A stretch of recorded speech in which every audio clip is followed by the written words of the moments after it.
மக்கள் நீதி மய்யம் தலைவர் கமல்ஹாசனுக்கு கொலை மிரட்டல் விடுத்த நபரை கைது செய்ய வலியுறுத்தி சென்னை காவல் ஆணையரகத்தில் கட்சி சார்பில் புகார் அளிக்கப்பட்டிருக்கிறது.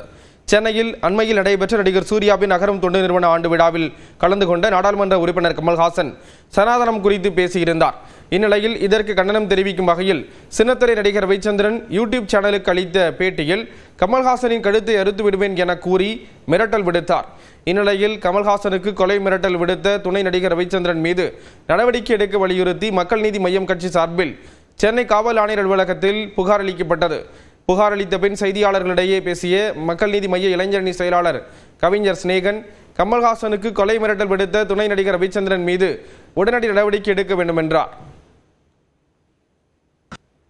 கல்வியை கத்துக்கோங்க, அனைத்து தரப்பு மக்களுக்கும் கல்வி போய் சேரணும், அதனால ஒரு மிகப்பெரிய விழிப்புணர்வை ஏற்படுத்த முடியும்னு சொன்னாரு.